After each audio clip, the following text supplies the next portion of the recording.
Good morning મિત્રો। હવે આપણે આગળ વધીએ। ધરતીકંપ અને આપત્તિ નિયમન એટલે કે ભૂકંપ અને ડિઝાસ્ટર મેનેજમેન્ટ, એને 4 વિભાગમાં વહેંચી શકાય છે। એક તો ધરતીકંપ પહેલાની એટલે કે પૂર્વ તૈયારી, ત્યારબાદ આવે ધરતીકંપ વખતે લેવાના પગલાં, ત્યારબાદ આવે ધરતીકંપ બાદ લેવાના પગલાં, અને છેલ્લે ભૂકંપગ્રસ્ત વિસ્તારો હોય ત્યાં બાંધકામ દરમિયાન ધ્યાનમાં રાખવા જેવી બાબતો, એટલે કે ધરતીકંપ અને આપત્તિ નિયમન। સૌ પહેલા શું આવે કે પૂર્વ તૈયારી।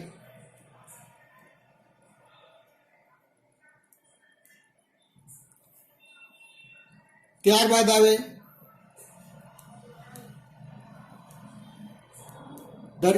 ધરતીકંપ દરમિયાનના પગલાં, ત્યાર પછી ત્રીજું આવે ધરતીકંપ અથવા તો આપત્તિ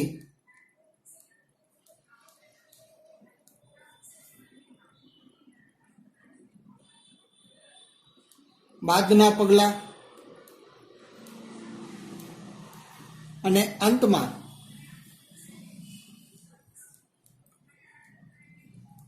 ધરતીકંપ ગ્રસ્ત વિસ્તારમાં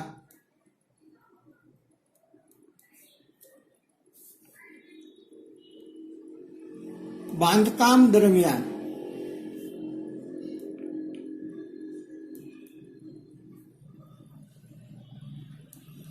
ધ્યાનમાં રાખવાની બાબતો।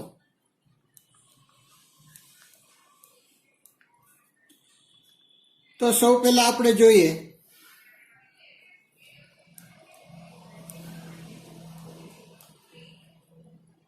ધરતીકંપની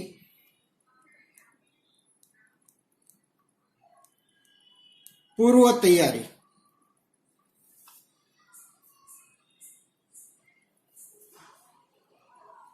સૌ પહેલો જ મુદ્દો થોડોક આપણને વિચિત્ર લાગે, કારણ કે ધરતીકંપની આગાહી કરી શકાતી નથી, એટલે તેની પૂર્વ તૈયારી કેવી રીતે કરવી। તો અગાઉ જે ધરતીકંપો આવી ગયા હોય અને ત્યાર પછી જે મુશ્કેલીઓ પડી હોય તેના અભ્યાસને આધારે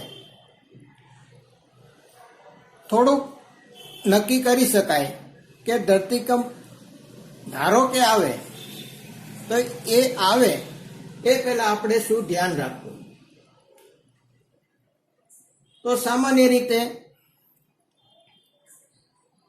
સરકારી તંત્ર હોય તો તેણે એટલી ચકાસણી કરી રાખવી જોઈએ કે કેટલા મકાનો મજબૂત છે, કેટલા બાંધકામો મજબૂત છે, કેટલા બાંધકામો નબળા છે। બાંધકામની નજીક સરોવર કે ડેમ કે મોટી ઊંચી ઇમારત આવેલી છે કે કેમ, આ બધું ધ્યાનમાં રાખવું જોઈએ, જેથી ધરતીકંપ આવે ત્યારે અફડાતફડી ન ફેલાય। ધરતીકંપની પૂર્વ તૈયારીઓમાં ખાસ કરીને ઘર તથા કુટુંબનો ડિઝાસ્ટર મેનેજમેન્ટ પ્લાન વ્યવસ્થિત ગોઠવવો પડે, કારણ કે તેમાં જાનમાલની નુકસાની થવાની શક્યતાઓ બહુ વધારે છે। તો કોઈ પણ વ્યક્તિ હોય પોતાનું મકાન મજબૂત છે કે નહીં તેની જાણકારી સરકારી એન્જિનિયરો મારફત મેળવી લેવી જોઈએ. મકાનની ચકાસણી કરાવી લેવી પડે. મકાનની ચકાસણી અને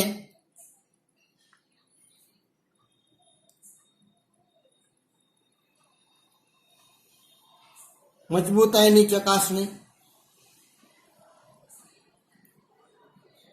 કે મકાન મજબૂત છે પણ કેટલા અંશે મજબૂત છે એ જાણવું જોઈએ. એ ઉપરાંત એ મકાન ધરતીકંપના કયા ઝોનમાં આવેલું છે તેને આધારે તેની મજબૂતાઈની ચકાસણી કરવામાં આવે. આ ઉપરાંત મકાન બનાવતા હોય ત્યારે મકાનની અંદર કોઈ પણ એક રૂમ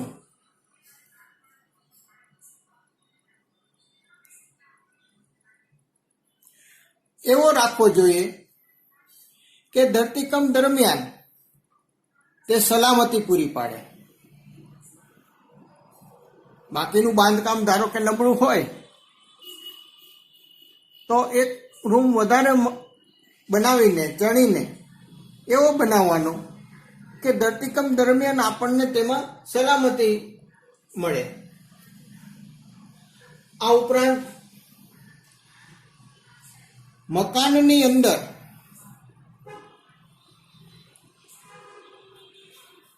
સાધન સામગ્રી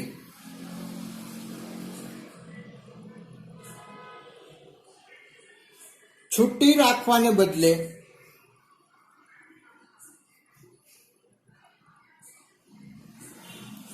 દિવાલ સાથે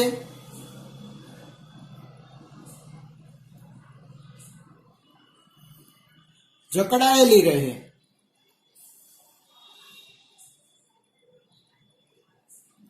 તે પ્રમાણેની વ્યવસ્થા રાખવી જોઈએ, જેથી કરીને ધરતીકંપ આવે, મકાન હલે તો એ સાધન સામગ્રી જો છૂટી હોય તો અકસ્માત થવાનો ભય વધારે રહે છે.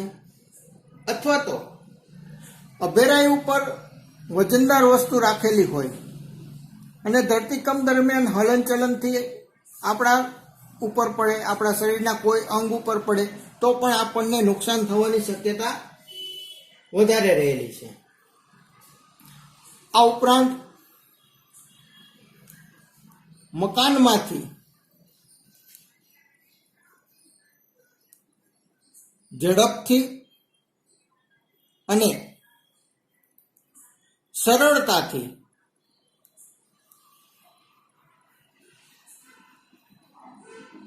બહાર નીકળવું. તો મકાનમાંથી બહાર નીકળવા માટેના જે કાંઈ રસ્તા હોય આ રસ્તાની વચમાં અડચણરૂપ સામાન હોય તો ઘરમાંથી બહાર નીકળવામાં મુશ્કેલી પડે છે. તો આ રસ્તામાં નડતરરૂપ સામાન ન રાખવો જોઈએ કે જેથી કરીને ધરતીકંપ દરમિયાન સરળતાથી ઘરની બહાર નીકળી શકાય. આ ઉપરાંત ઘરના સભ્યો હોય એ લોકોએ ધરતીકંપ આવે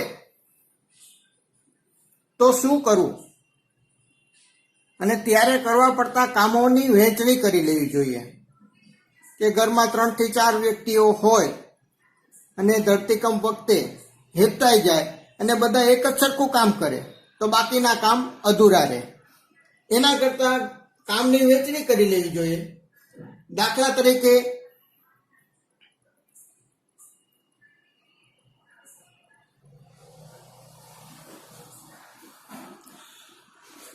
અમુક સભ્યો છે ગેસની લાઈન, પાણીની લાઈન અને વિદ્યુતની લાઈન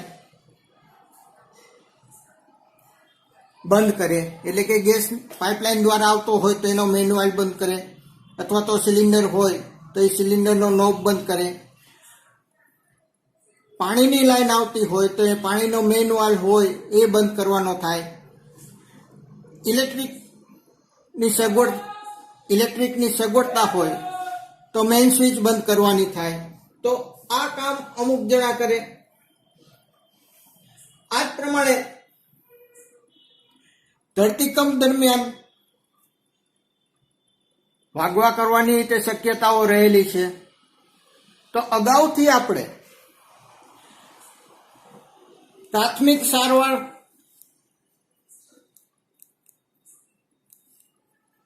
માટેની વસ્તુઓની એક કીટ બનાવી રાખેલી હોય તો ધરતીકંપ આવે એ ભેગી એ કીટ જ આપણે લેવાની રહે. એ કીટની અંદર રૂ, ડેટોલ, બેન્ડેજ અને સામાન્ય દવાઓ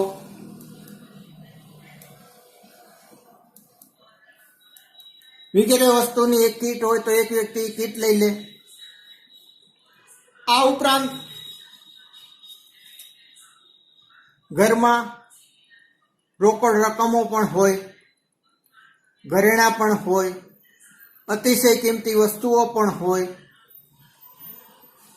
તો આ બધી વસ્તુઓ રોજિંદા જીવનમાં પણ એક પેટીમાં રાખવામાં આવે.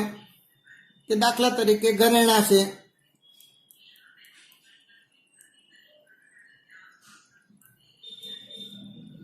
રોકડ રકમ છે,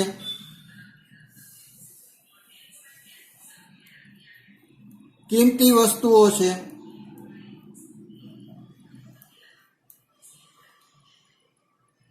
આ બધું એક પેટીની અંદર રાખવામાં આવે. ચેકબુક છે તો એક પેટીની અંદર રાખેલું હોય અને અચાનક ધરતીકંપ આવે તો એ ફક્ત પેટી જ આપણે લેવાની રહે. બધી વસ્તુ અલગ અલગ આપણે ગોતવી ન પડે. કારણ કે ધરતીકંપ બાદ આપણા મકાનની શું પરિસ્થિતિ હશે એ આપણને આઈડિયા નથી. પણ ગમે ત્યાં પણ કોઈ પણ જગ્યાએ આપણે જીવન નિર્વાહ કરવાનો હશે તો આ બધી વસ્તુની જરૂર પડશે. તો આની પણ એક પેટી હોવી જોઈએ. આ ઉપરાંત ધરતીકંપ દરમિયાન તાત્કાલિક આખા ગામમાં ધરતીકંપ આવ્યો એવું નથી કે અમુક શેરીમાં કે અમુક મોહલ્લામાં જ ધરતીકંપ આવે. આખા ગામમાં ધરતીકંપ આવ્યો હોય, નાના બાળકો હોય, વડીલો હોય, ઉંમરલાયક વ્યક્તિઓ હોય. દિવસે જ ધરતીકંપ આવે એવું શક્ય નથી, રાત્રે પણ ધરતીકંપ આવી શકે. તો ટોર્ચ,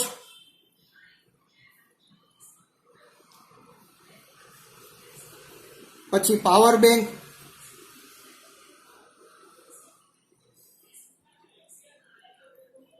મોબાઈલ,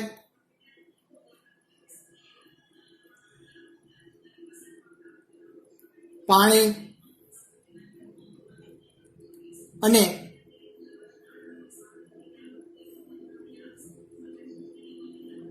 ગ્લુકોઝ તથા મીઠું. આટલી વસ્તુઓની એક બીજી કીટ બને કે તરત આપણે સાથે લઈ લેવાય. કારણ કે આ વસ્તુની તાત્કાલિક જરૂર પડવાની છે બધાની. રાત્રે ધરતીકંપ આવ્યો હોય તો બેટરીની જરૂર પડે અને દરેક વ્યક્તિને આ બધા કાર્ય અમુક વ્યક્તિઓએ વહેંચી લેવાના રહે, જેથી ઝડપથી આપણે બહાર નીકળી શકીએ. બહાર નીકળ્યા પછી આપણે જે કાંઈ વસ્તુની જરૂર પડે એમાંથી મોટા ભાગની વસ્તુઓ આપણી સાથે હોય. અને આ ઉપરાંત સૌ છેલ્લો મુદ્દો કે આપણો એરિયા ધરતીકંપના જે ઝોનમાં આવતો હોય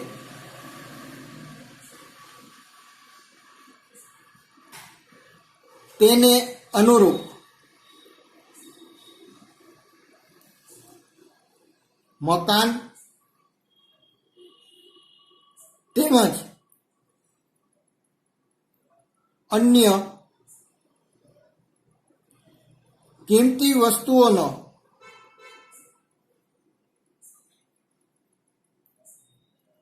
વીમો ઉતરાવેલો હોવો જોઈએ.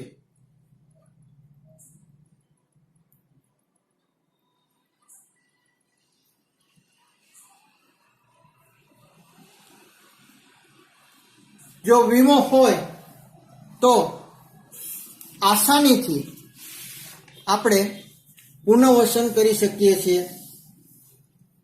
હવે બીજો મુદ્દો હતો કે ધરતીકંપ વખતે લેવાના થતા પગલાં. તો તેમાં ધરતીકંપ આવે એટલે તુરત જ મકાનમાંથી બહાર નીકળી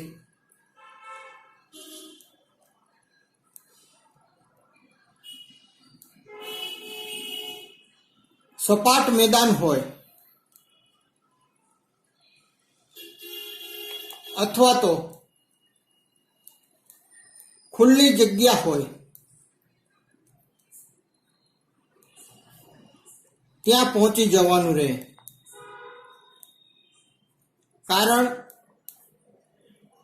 મોટું ઝાડ હોય તો એ પણ પડવાની શક્યતા છે, મોટું બિલ્ડિંગ હોય તો તે પણ પડવાની શક્યતા છે, ખુલ્લું મેદાન હોય, આજુબાજુ કશું ન હોય તેવી જગ્યાએ પહોંચી જવું જોઈએ. હવે આ કોણ કરી શકે?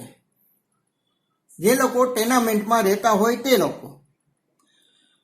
પરંતુ અત્યારે શહેરીકરણને કારણે મોટા મોટા શહેરોમાં અને હવે તો તાલુકા કક્ષાએ પણ 5, 6 કે 10 થી 12 માળના મકાનો બનવા માંડ્યા છે, ફ્લેટ બનવા માંડ્યા છે.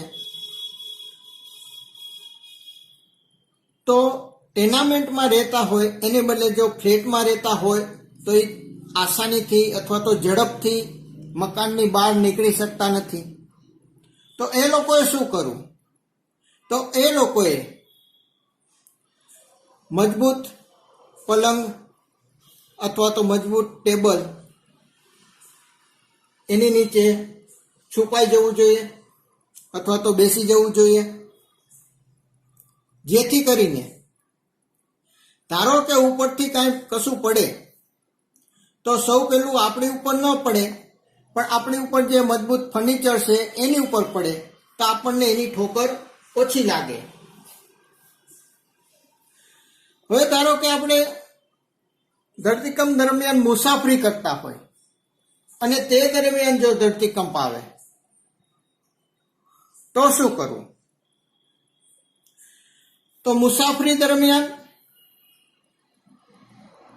જો ધરતીકંપ આવે તો તુરત જ વાહન ઊભું રાખવું અને વાહન ઊભું રાખી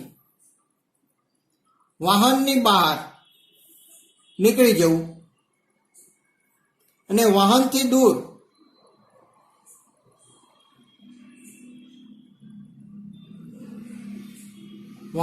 દૂર જઈને ઊભા રહેવું.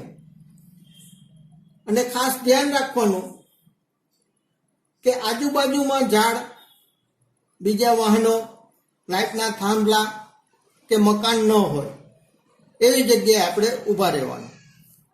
આ ઉપરાંત ધરતીકંપ દરમિયાન ફ્લેટની અંદર જે લિફ્ટ હોય તેનો ઉપયોગ ન કરવો.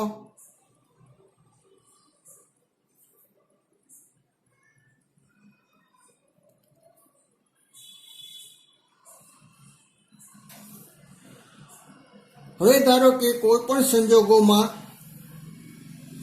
આપણે મકાનની બહાર નીકળી શકતા નથી તો શું કરવું? તો મકાનનો જે દરવાજો હોય, મકાનમાં દરવાજા હોય તેની વચ્ચે ઊભા રહેવું.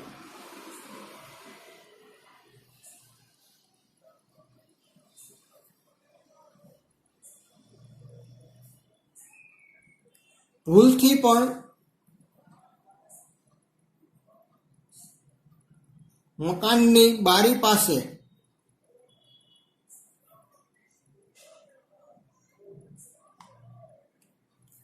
ન ઊભા રહેવું.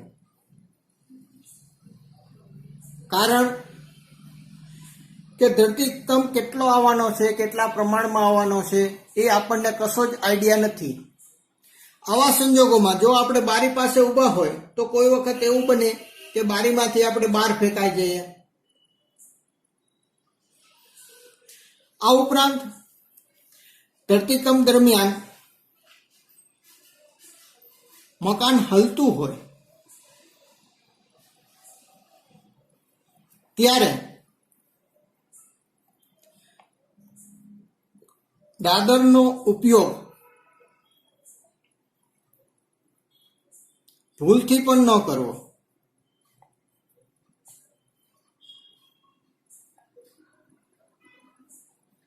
કારણ કે દાદરમાં જોઈન્ટ બહુ વધારે પડતા આવે, ધરતીકંપ આવે એટલે આ જોઈન્ટ ઢીલા પડે.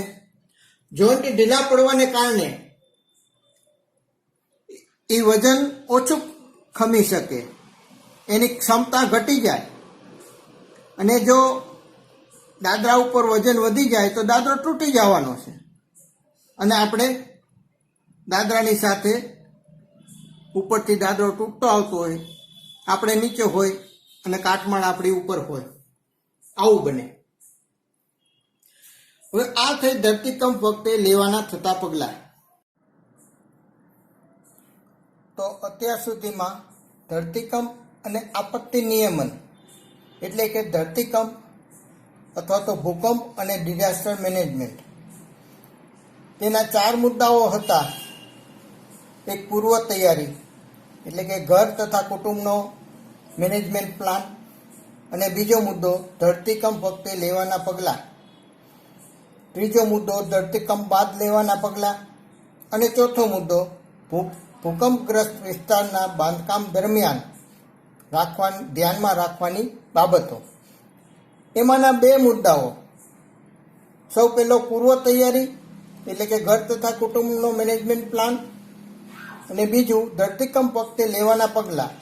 આ 2 મુદ્દાઓની ચર્ચા આપણે આજે કરી. નેક્સ્ટ લેક્ચરમાં બાકીના જે 2 મુદ્દા છે, ધરતીકંપ બાદ લેવાના પગલાં અને ભૂકંપગ્રસ્ત વિસ્તારમાં બાંધકામ દરમિયાન ધ્યાનમાં રાખવાની બાબતો, એના વિશે ચર્ચા કરીશું. આવજો.